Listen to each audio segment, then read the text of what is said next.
Hello everybody, Dead Spikes here. Today I am making a video talking about the third encounter of Eater of Worlds. Now this encounter can be pretty tough if you do not have some good coordination with your team and you don't really know what's going on. This is the second to last encounter. There are only 4 encounters in this raid. The first thing I would like to go over is the locations. There are 3 locations in this room. There is Void, Solar, and Arc. You can tell right here, this is Void because of the Void fire coming out of these triangles. Now, if we go over to the left over here, we'll just shoot across. And there's some Solar fire right there, you'll notice. So this is Solar side. These sides don't change at all. They will always be like the way that they are right now. And the very last side, I'm sure you didn't guess it, but it is Arc. You'll see we got the nice blue electric kind of smoke fire. I don't know really what you want to call it. Energy coming out of it. These sides are correlated with the elements that are described as well. Arc, Solar, and Void. So the main purpose of this encounter is to break the shell of the boss. You'll notice there are shells around here. This like stone looking stuff. I don't know what you want to call it. I just like to call it the shell, but there's 2 on each side, and you can see 2 on Void and the 2 on Arc that I just went over. There's the right side and the left side of each one, so there are 6 walls you need to break. You'll see on these walls we have these crevices, or these holes, and those holes will produce crystals after a little while, after you start the encounter. Each side will have 3 crystals. You have to break all 3 crystals to break the wall. If you do not break the crystals fast enough, the crystal is going to pop and wipe the whole team. Now, the crystals that come out of these walls are going to be element-based. They can be solar crystals, void crystals, or arc crystals. And the only way to break them is with craniums. These are craniums right here. You grab them from the offside, but we'll keep going with what I am talking about. The craniums are going to spawn in sets of 3. So let's say this one, it can start on any side. You don't know where it's going to start. It could be solar, arc, or void. But if it started right there, it's always going to move in a clockwise fashion. So if this wall was the first one to spawn right here, it will always go there. It'll keep proceeding and proceeding. I'm going to guess there's around 30 seconds to 45 seconds between each wall spawn. It gives you an ample amount of time to be able to break those crystals. It is possible for one element to spawn all 3 crystals. Solar, solar, solar. It is possible. Your goal is to break all, 18 crystals to free the boss, but make sure to break them in the order that they spawn, otherwise they will pop and wipe the team. Now that we know about the crystals, we are going to go over the craniums, the things you use to destroy the crystals. Now these craniums, you can grab them. That's what starts the encounter, so I will not right now, but you can grab them and cook them in the elements that we just went over. So if I grabbed that cranium, I can put it into this fire right here, and after a little bit, it's going to cook it, and then it's going to come out as a finished void cranium. I can now grab that and then shoot crystals with it. You get about 40 shots in each cranium, and it takes about 25 to break a cranium, or to break a crystal. Meaning, you can actually use 2 craniums to destroy 3 crystals. So your main goal is just to be cooking craniums, shooting crystals, cooking craniums, and shooting crystals.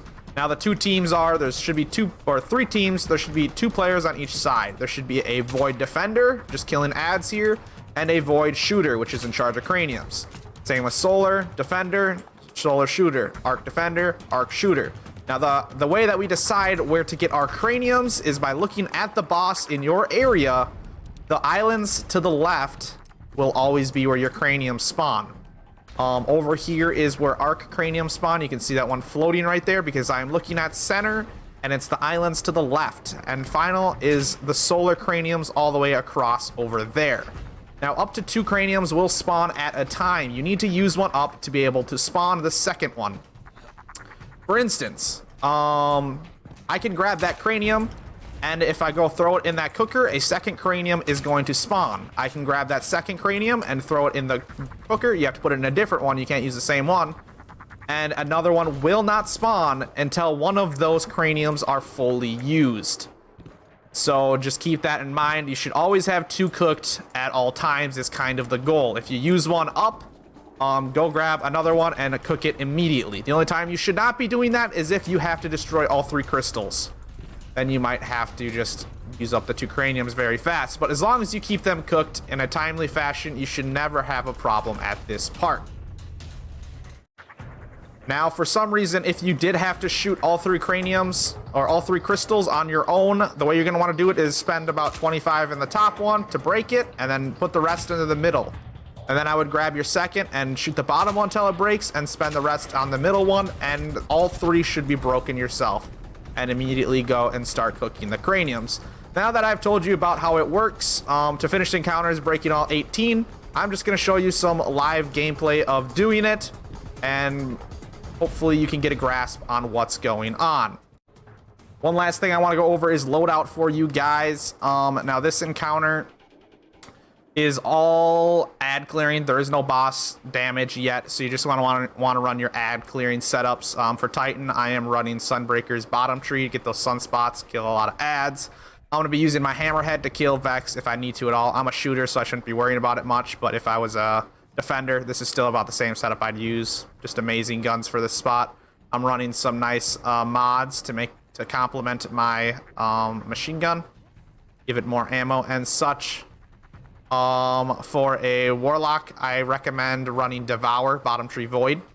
For a hunter, I recommend running top tree Arc with Liar's Handshake. It is amazing here. You can just keep dodging and punching.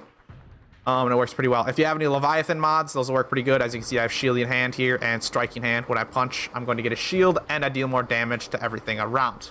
Now let's get into it. Alright, so we are starting our encounter. I'm grabbing my first cranium for Arc. I'm bringing it over and putting it in the cooker. Now my second one should have spawned, so I can go grab it and get it cooked. And then I need to worry about figuring out where the first crystals are. I can see they're on my side already, so I'm going to let my team know that it is a rainbow.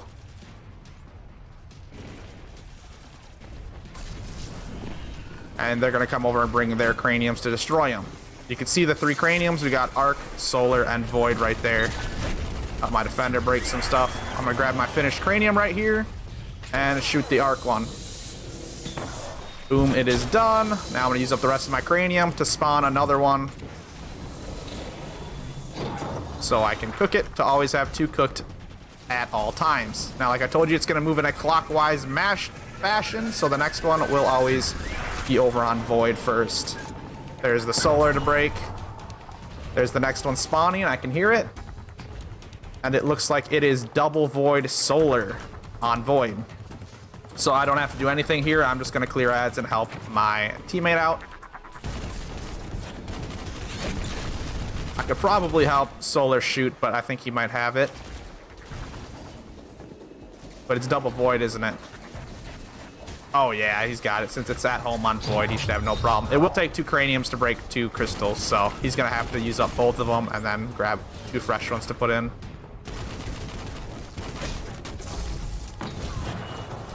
As you can see, this hammerhead works pretty good on these ads. We should have another crystal spawn here any second.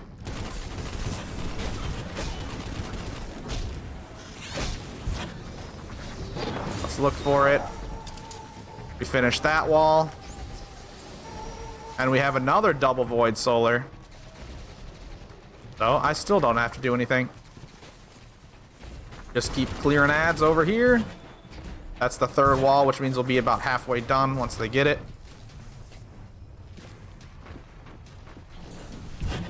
Just keep clearing ads.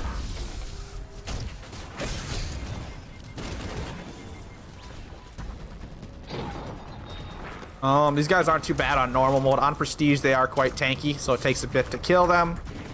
But on normal mode, it is quite easy to handle. Just have some good setup running. Should have the next spawn here on Solar, since it's still going around in a clockwise fashion. Go look for it. That wall's done. I can see quantum mines diffused, and the next quantum mines are coming. And now I have a triple Arc. So here's where I talked about that you can destroy this in 2 craniums if you shoot it correctly. Normally I would advise my teammate to go grab my fresh one while I'm shooting, but I should be alright in time. Alright. I used up all of it on that bottom one, half of the rest of it on that middle one. Now I should be able to shoot the top and break the middle if I used up my ammo perfectly, which I hope I did. Otherwise, this might be a problem. Let's see what happens here. All right. And boom. That's how I destroyed used 2 craniums to break all 3 of one color. Now we only have 2 walls left. One of them's already spawned. I have to start hustling. Hopefully there's not a whole lot of arc. Let's see what my teammate says. We have a rainbow on solar side. So I only need 1 cranium, but I will cook my second since I have to wait anyways. I have them type it in chat, as you can see, which I know you can't do on console, which normally would be in voice chat anyway, so you'll be fine. There's a lot of nice communication helps here. Help you locate where all of them are. This one should be done any second here. And there it is. Let's go over there and shoot it. Just mine left, it looks like. Bam. Now we just have the last wall. I'll cook my second cranium just to be safe. Actually, we could wait to see what's gonna happen here.